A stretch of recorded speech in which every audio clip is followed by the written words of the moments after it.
Warangal GWMC అధికారుల నిర్వాహకం చర్చనీయాంశంగా మారింది. తెలంగాణ నూతన రాజముద్రను ఇంకా అధికారికంగా ప్రకటించకముందే బ్యానర్లలో పెట్టారు అధికారులు. జీడబ్ల్యూఎంసీ ప్రధాన కార్యాలయం ఎదుట ఎల్ఆర్ఎస్ హెల్ప్ డెస్క్ కోసం ఏర్పాటు చేసిన బ్యానర్లలో నూతన రాజముద్రను ఏర్పాటు చేశారు. స్థానికులు గమనించి అధికారుల దృష్టికి తీసుకువెళ్లడంతో హుటాహుటిన ఫ్లెక్సీను తొలగించారు. ఈ వ్యవహారంపై మాజీ మంత్రి కేటీఆర్ ఎక్స్ వేదికగా స్పందించారు. ఇది అధికారిక నిర్ణయమా లేక అనధికార నిర్లక్ష్యమా అంటూ కేటీఆర్ ప్రశ్నించారు. అసలు ఏం జరుగుతుందో కనీసం మీకైనా తెలుసా అంటూ విమర్శించారు.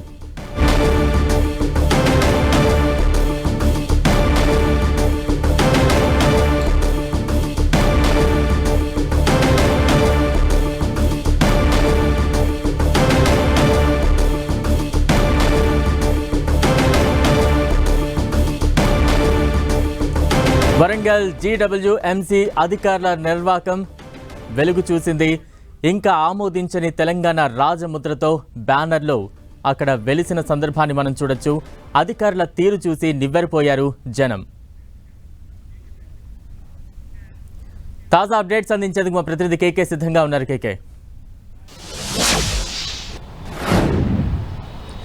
ఎస్ బలరాం, మహానగరపాలక సంస్థ వరంగల్ మహానగరపాలక సంస్థ కార్యాలయం ఎదుట వెలిసినటువంటి ఫ్లెక్సీ వివాదాస్పదం అవుతుంది. అయితే జీడబ్ల్యూఎంసీకి సంబంధించినటువంటి అధికారుల నిర్వాహం అటు సామాన్యుల్లోనూ తీవ్ర చర్చనీయాంశం అవుతే ఇప్పుడు రాజకీయ దుమారం కూడా రేగుతోంది.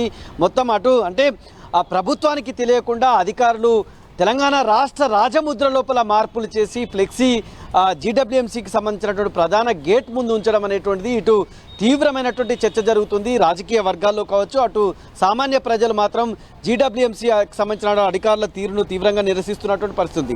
తెలంగాణ అధికారిక రాజముద్రలో మార్పులు చేసి మొత్తం దాన్నంతా కూడా గేటుకు కట్టడం, అంటే ఈ మార్పులు అనేటువంటి ఎవరు చేశారు, ఏ రకంగా చేశారు, ఎవరి అనుమతితోటి ఇక్కడ జీడబ్ల్యూఎంసీకి సంబంధించినటువంటి ప్రధాన గేట్ ముందు కట్టారనేటువంటి చర్చ ఇప్పుడు ప్రజలు విస్తృతంగా జరుగుతున్నటువంటి పరిస్థితి ఉంది. ఫ్లెక్సీ ఎప్పుడైతే వివాదం నెలకొందో, ఫ్లెక్సీకి రాజకీయ వివాదం అటు సామాన్యుల్లో చర్చ జరగడంతో జీడబ్ల్యూఎంసీకి సంబంధించినటువంటి అధికారులు వెంటనే తేరుకున్నటువంటి ఈ సిచ్యువేషన్ ఉంది. వాళ్ళంతా కూడా అంటే నిన్న ఎప్పుడైతే జీడబ్ల్యూఎంసీకి సంబంధించినటువంటి అధికారులు ఎవరైతే ఉన్నారో వాళ్ళు ఎల్ఆర్ఎస్కి సంబంధించినటువంటి హెల్ప్ డెస్క్ అనేటువంటిది ఒకటి ఏర్పాటు చేశారు. ఆ హెల్ప్ డెస్క్కి సంబంధించి హెల్ప్ చేయడం కోసం ఈ డెస్క్కు సంబంధించి జీడబ్ల్యూఎంసీకి సంబంధించినటువంటి ఫోటోతో పాటు అధికారిక రాజముద్ర ఏదైతే ఉందో తెలంగాణ అధికారిక రాజముద్ర లోపల మార్పులు చేస్తూ అందులో కాకతీయ కళాతోరణం కావచ్చు, చార్మినార్ కావచ్చు, ఇవన్నీ లేకుండా మొత్తం ఆ ఫ్లెక్సీని కట్టడం అనేటువంటిది అక్కడ ఉన్నటువంటి సామాన్య జనం దాన్ని ఆ ఫ్లెక్సీని పరీక్షగా చూసిన తర్వాత జీడబ్ల్యూఎంసీకి సంబంధించినటువంటి అధికారుల దృష్టికి తీసుకెళ్లారు. వెంటనే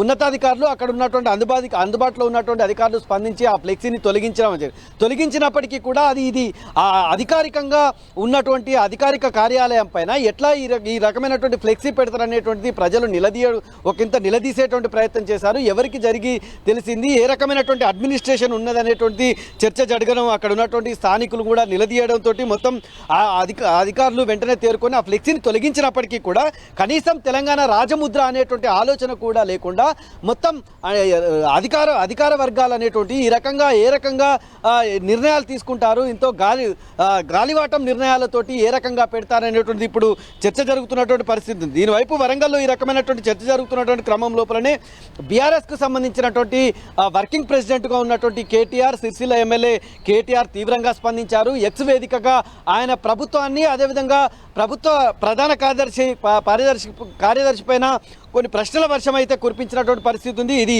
అధికారిక నిర్ణయమా లేక అనధికారిక నిర్ణయమా, ఏం జరుగుతోంది అసలు అక్కడ, కనీసం మీకైనా తెలుసా సిఎస్ గారు అని చెప్పి ఆయన తన ట్వీట్లో ప్రశ్నించడం అనేటువంటి జరిగింది. తెలంగాణ అస్తిత్వ చిహ్నాలైనటువంటి కాకతీయ కళాతోరణం కావచ్చు, చార్మినార్లతోటి ఇలాంటి వెకిలి వేషాలు వేయడం ఎంతవరకు కరెక్ట్ అనేటువంటిది ఆయన ట్వీట్ లోపల ఎక్స్ వేదికగా ప్రశ్నించడం అనేది జరిగింది. కాకతీయ కళాతోరణం అదేవిధంగా చార్మినార్లో ఉన్నటువంటి రాజముద్రతో కూడినటువంటి గ్రేటర్ వరంగల్ కార్పొరేషన్లో కార్యాలయం ఎదుట ఇది ఏర్పాటు చేయడం అనేటువంటిది దేనికి సంకేతం, తెలంగాణ రాష్ట్ర ప్రజలకు ఎలాంటి సంకేతం ఇస్తున్నారనేటువంటి ఒక క్వశ్చన్ అయితే లేవదీశారు. ఈ రకంగా అటు అధికార వర్గాల్లోనూ, ఇటు సామాన్య ప్రజల్లోనూ, రాజకీయ వర్గాల్లోనూ ఈ రకమైనటువంటి వివాదాస్పదమైన నిర్ణయం ఏ మలుపు తీసుకుంటుందో అనేటువంటి ఒక చర్చ వరంగల్లో జరుగుతోంది. కేకే, అంటే మీరు జీడబ్ల్యూఎంసీ అధికారులతో మాట్లాడే ప్రయత్నం చేశారా? ఈ ఫ్లెక్సీకి సంబంధించి, ఆ రాజముద్ర ముద్రించడానికి సంబంధించి అధికారులు ఎటువంటి వివరణ ఇచ్చే ప్రయత్నం చేస్తున్నారు? ఎల్ఆర్ఎస్కు సంబంధించి ప్రభుత్వం ఒక విధానపరమైనటువంటి నిర్ణయం తీసుకొని దీనంతా కూడా క్లియర్ చేయాలనేటువంటి ఒక పాలసీ డెసిషన్ ప్రభుత్వం తీసుకుంది. ఈ మేరకు ఇన్ఛార్జ్ మంత్రి అదేవిధంగా రాష్ట్ర మంత్రులు జిల్లాకు సంబంధించినటువంటి మంత్రులు జీడబ్ల్యూఎంసీకి సంబంధించినటువంటి అధికారులకు ఒక దిశానిర్దేశం చేయడంతో దాని మీద ఎక్సర్సైజ్ చేసేటువంటి ప్రక్రియ నడుపుతుంది. దాని క్రమం లోపలనే జీడబ్ల్యూఎంసీ కమిషనర్ స్థాయి అధికారులు మొత్తం కింది స్థాయి అధికారులకు హెల్ప్ డెస్క్ ఏర్పాటు చేయాలి, ప్రజలకి ఒక అవగాహన కల్పించాలనేటువంటి నిర్ణయం తీసుకొని కింది స్థాయి అధికారులను ఆదేశించడం జరిగింది. ఈ హెల్ప్ డెస్క్ ఏర్పాటు చేసేటువంటి క్రమం లోపల ఫ్లెక్సీ ముద్రించేటువంటి క్రమం లోపల తెలంగాణ అధికారిక రాజముద్ర ఏదైతే ఉందో అందులో కాకతీయ కళాతోరణం ఉంది, చార్మినార్ ఉంది, ఇవన్నిటితో కూడినటువంటి రాజముద్రని అందులో హెల్ప్ డెస్క్లు ఏర్పాటు చేసినటువంటి ఫ్లెక్సీలో ఏర్పాటు చేయాల్సినటువంటి అవసరం ఉన్నప్పటికీ పై స్థాయి అధికారులు కనీసం పర్యవేక్షణ లేకపోవడం, కింది స్థాయి అధికారులకు కనీస అవగాహన లేకపోవడం.